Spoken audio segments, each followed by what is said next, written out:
जाय बिपिएफआ थांनाय 17 बोसोरावहाय गावसोरनि फाफखौ मावनानै जोंनि बर'फोरनो बे ओनसोलाव थानाय रायजो राजाफोरनो 23टा जाति जनगोष्ठीनो दिनै बिखायाव सोनानै गालांबाय। बे फाफनिफ्राय रैखाथि मोननो थाखाय जोङो दिनै दाख्राय खामानि मावनांगासिनो दङ। मानोना जों उद्धार जानो हायाखै, बारग'नो हायाखै। नंखायनो गासैबो समाजफ्रा दिनै खौसे जानायनि सम फैदों। मानोना बेफोरबायदि फाफजों बुंफबनाय, फाफजों सरजाबना गालांनाय, गासैबो जोंनि बे हारिखौ लेथेर फेथेर खालामनो नागिरनानै फोजोबनो नागिरनाय बिपिएफखौ जोगारनानै गोदान मोनसे समाज दानायनि सम फैदों। क'क्राझार जिल्लानि UPPL दोलोनि सिङाव मानव गेदेर लरेन्स इस्लारिनि बानजायनायावहाय बिराद मोजां मोनसे प्रग्राम जागासिनो दङ। जाय बुस्थुखौ जोंनि सेन्ट्रेल UPPL दोलोआ सानख'वाखैमोन, बेखौ दिनै लरेन्स इस्लारि बिथाङा साननानै मावफुंबाय। जर'खा लाइमोन UPPL दोलोनि जा सोद्रोमाफोर बिनि नाम थिसननाय, मुं थिसननाय, आंबो बाहागो लानानै खोब गोजोननाय मोनदों। दाना मोनसे बाथ्राखौ जोङो गोसोखांनांगोन, दिनै बर'लेण्डआ 60टा समष्टि जानो थांगासिनो दङ खोब गोख्रैनो। आरो बे समष्टिया लखिमपुर जिल्लानि सिमलगुरिनि मोनद'ना मोनस्नि गामि सरजाबनानै जागोन। गतिके बे जोंनि थाखाय रंजाथावना बाथ्रा। जाय लखिमपुरसिमा बर'लेण्डआव हाबनो थाखाय गोदोनिफ्रायनो गोसो मोदोम जिउ होनानै बर'लेण्ड मुभमेन्टआव हेफाजाब खालामबोदोंमोन, बेखौ सोसननो हानानै जोंहा गोजोननाय मोनदों।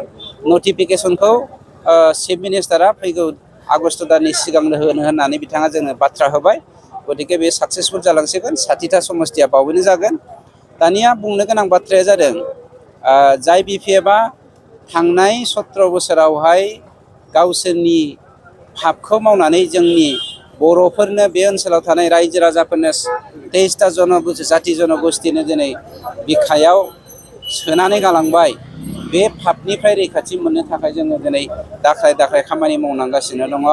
मानोना जों उद्धार जानो हायाखै, बारग'नो हायाखै। नंखायनो गासैबो समाजफ्रा दिनै खौसे जानायनि सम फैदों। मानोना बेफोरबायदि फाफजों बुंफबनाय, फाफजों सरजाबना गालांनाय, गासैबो जोंनि बे हारिखौ लेथेर फेथेर खालामनो नागिरनानै फोजोबनो नागिरनाय बिपिएफखौ जोगारनानै गोदान मोनसे समाज दानायनि सम फैदों। एबेक्सना 100% सियर। बेवहाय नो कमप्रमाइज। 2006 मायथाइनि फरेस्ट डुवेलार एक्ट बायदियै जायफ्रा बेवहाय हा लुनानै दंखायो, हा लानानै दंखायो, बिथांमोननि जोङो खोमोन दोंसेबो दाङा। बिथांमोननि जोङो बिजौजों खेबनानै मोननाय हासिंखौबो जोङो एफेक्ट खालामा। खिन्थु जायफ्रा गोदानै बिपिएफनि थुनज्लायनायाव हाग्रा दानगासिनो दङ, बेखौ जोङो माब्लाबाबो निमाहा होनो हाया आरो कमप्रमाइज खालामनो हाया। HS उथ्रिसारनाय फरायसाफोरनि थाखाय गोजोनथाव खौरां। BA सेथि सेमिस्टारनि थाखाय बेसेन नाङाजासे मुं थिसननाया गबिन्द बसुमतारी कलेज, जारागुरियाव सोलिगासिनो।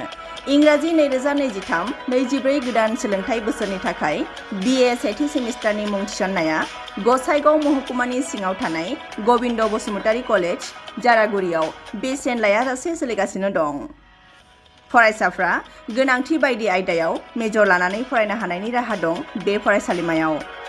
गुन गोनां फोरोंगिरिफोरनि जोहै सोलोंथाइ होनायजों लोगोसे फरायसालिमानि गोनां जानाय राहा आरो बेसेन लायाजासे स्पकेन इंलिश, सेल्फ डिफेन्स आरो बेसिक कम्पिउटार फोरोंथाइ होनायनिबो खाबु दं। बेसेन नाङाजासे मुं थिसननो थाखाय 970226807878 एबा 70022719229 आरो 7002131754754 जानबुं नाम्बाराव सुलाद लाहरनो हागोन।